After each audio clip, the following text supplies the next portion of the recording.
Hey guys, welcome into the 14. I'm Nick Cole, and we're breaking down each of the SEC football games in Week 11 from a betting perspective. Today, we're talking about the Mississippi State Bulldogs visiting the Auburn Tigers. This game's going to be played on Saturday, November 13th at noon Eastern time. That's going to be played in Jordan-Hare Stadium in Auburn, Alabama, and the game's going to be broadcast on ESPN.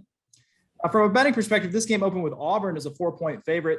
And as of Thursday afternoon, that line has shifted a bit. The Tigers are now favored by 5.5. And the over-under opened at 53.5 and has dropped down to 50 as of the recording of this video. Christopher Smith, our betting analyst, is with me. Christopher, what do you think about this SEC West clash? Yeah, I mean, it doesn't matter as much on a national standpoint right now because Auburn lost to Texas A&M last week. So right now, the team challenging Alabama in the West is Texas A&M. But just in terms of the SEC, I think this has a chance to be a very entertaining and fun game to watch. It should be very competitive. Two pretty good teams that are playing pretty good football right now. So if you're a real fan and you like to bet and you don't care about like a game having to be a huge national game, I think this should be a very entertaining contest. But why don't you tell us what the weather will be like and what injuries these teams have and get into next news and notes? Sure. So we'll start with the weather. On Auburn on Saturday, we should have sunny conditions for that early kickoff and temperatures in the 50s. But we do have a little bit of wind to contend with.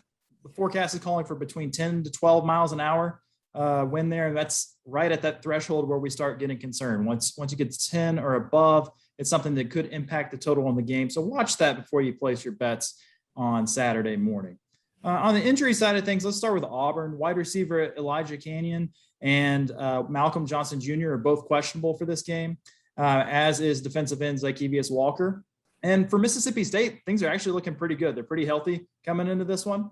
And so let's take it to the news and notes. I would start with Auburn, and let's just talk about this from how confusing of a season it has been for us, for bettors. You have a team that failed to score a touchdown in a loss at Texas A&M, but still has some promise and has shown some promise as a very good football team throughout this season. It's really hard to be an Auburn fan, I think, but it's probably even harder to be an Auburn bettor this season. When you look at the highs, the consecutive 60-point outputs in non-conference games to start things off, and the outright wins and covers against LSU, Arkansas, and Ole Miss.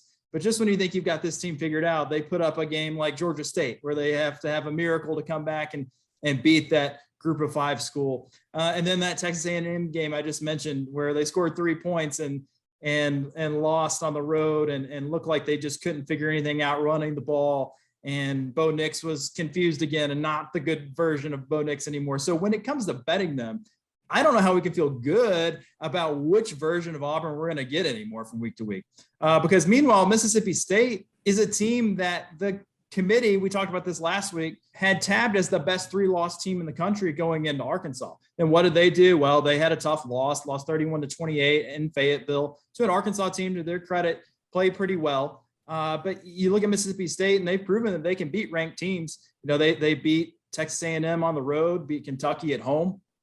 This is a Mike Leach team that is figuring out how to run this air raid offense in year 2 in Starkville. So it's going to be interesting to see. It's hard to predict. Auburn and then Mississippi State also can be a little bit confusing based on the matchup. So I'm interested to get your betting analysis on this, Christopher. But first, I do have a question for you. Are you going to attend the open tryout to be Mike Leach's new kicker? If most people probably know what I'm talking about at this point, but after that heartbreaking loss where the Bulldogs missed a couple of key kicks, including one to tie the game in the final seconds, Mike Leach went out there on national TV blurbs saying, hey, I'm holding open tryouts. Anybody that wants to come try to kick, come kick. We'll see what you got as long as you got eligibility. Which, Christopher, do you have any eligibility left? And if so, when can I expect to see you in Stark Vegas showing Mike Leach what you got? Yeah, my leg's actually still really strong. I don't know about the accuracy of it, but I don't think I have any NCAA eligibility left, unfortunately. I think I used all that up in my college days. But I actually think Auburn's been one of the more predictable teams in the country. I mean, the last 2 weeks, the headlines of my stories on Auburn were fade underdog Auburn against Texas A&M. This is on AL.com. And then the week before, Auburn running game will lead the team to a cover versus Ole Miss. So I actually think I've got this team figured out pretty well. Actually, looking at the other side, and you mentioned how well Mike Leach and the air raid offense have been operating. And I guess we should have expected that because historically it does well in the second season, no matter where he goes. It takes a big leap forward. But outside of the Alabama game, I've been surprised, even knowing that, and very impressed.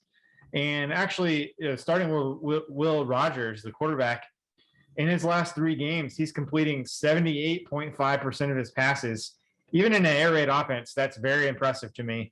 And maybe even more impressive, 8 yards per attempt. That's not usually the number there is a little lower in this air raid offense. So even beyond that, Mississippi State ran 44 more plays than Vanderbilt a few weeks ago.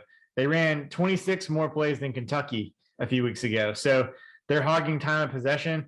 One thing that helps with that is Mike Leach is known for being maybe the most stubborn coach in the SEC right now, and he has refused to run the ball basically his entire career.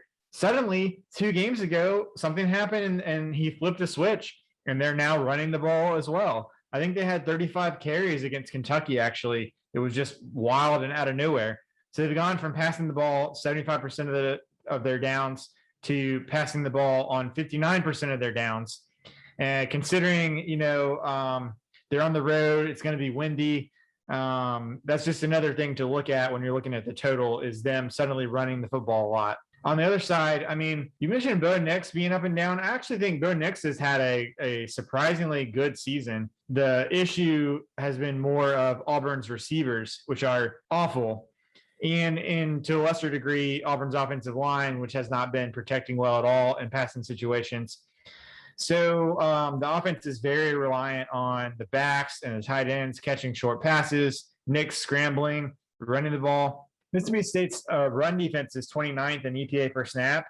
And they also just held KJ Jefferson, another running quarterback, to 14 rushing yards on 11 carries. So may not expect a huge day for Nix with the defense that Mississippi State has against the run. Granted, Tank Bigsby, there was some question on whether he was fully healthy earlier this year. After the bye week, he's looked a lot more like himself. So we'll see if he can crack that tough run defense that Mississippi State has. But Nick, who are you betting on this game, and let us know why? Well, Christopher, before I give you my pick, I want to give you a chance to make an extra $800 on betting this game. Okay.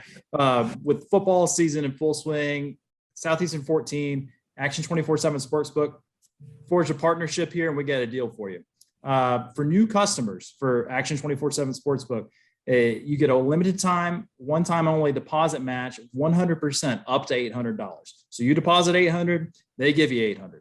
If you sign up today, make your first deposit using code SOUTH14. That's an important part. SOUTH14 will get you this deal, and Action will double up your money up to $800. Download the app or visit action247.com to get started on that. Action 24/7 is by Tennesseans for Tennesseans, and you've got action. And that being said, my action on this game, I think, is going to be different than yours based on the conversation we just had. I actually like Auburn to cover the 5.5. But I think we may agree on one part of this, which is the one that I probably am more likely to put my real money on, which is the under of 50, because I do like where I like where both of these teams are defensively. And I think that with the win we talked about maybe being a factor, there's just a chance that this and Mississippi State running the ball more than we have become accustomed to them doing. There's a good chance for us to keep this game under 7 touchdowns. How do you feel about it? Yeah, I mean, if Mississippi State can't make a kick in good conditions, I don't know what they're going to do on the road in a 12-mile-an-hour wind. It's not just the kicker either. Mississippi State has, I think they're 124th in SP Plus special teams metric, and they're bad on special teams across the board, especially punting the ball, both in them punting and in punt returns. They're one of the worst teams in Power 5 conferences in both of those aspects as well. So it scares me to go Mississippi State plus 5.5 in a tight game when Auburn has a huge special teams advantage, no matter which special teams you're talking about. But I think if I see a number that's especially 6.5, if I see Auburn minus 6.5 before kickoff, I'm very tempted at that point to take Mississippi State, and I might actually put money down and buy the hook to 7. I would feel great about that if I could get a chance to do that. I am taking the under 50 also. I don't feel quite super great about it, although I do think it's the right play on the total. I think this week the odds makers probably did a better job on deciding total on Auburn's game than they have since Auburn's bye week. Still maybe slight value on Mississippi State in the under, but depending on the lines and the weather, it may be a game I stay away from. We'll see. For Nick Cole, I'm Christopher Smith for the 14, and we'll talk to you next week.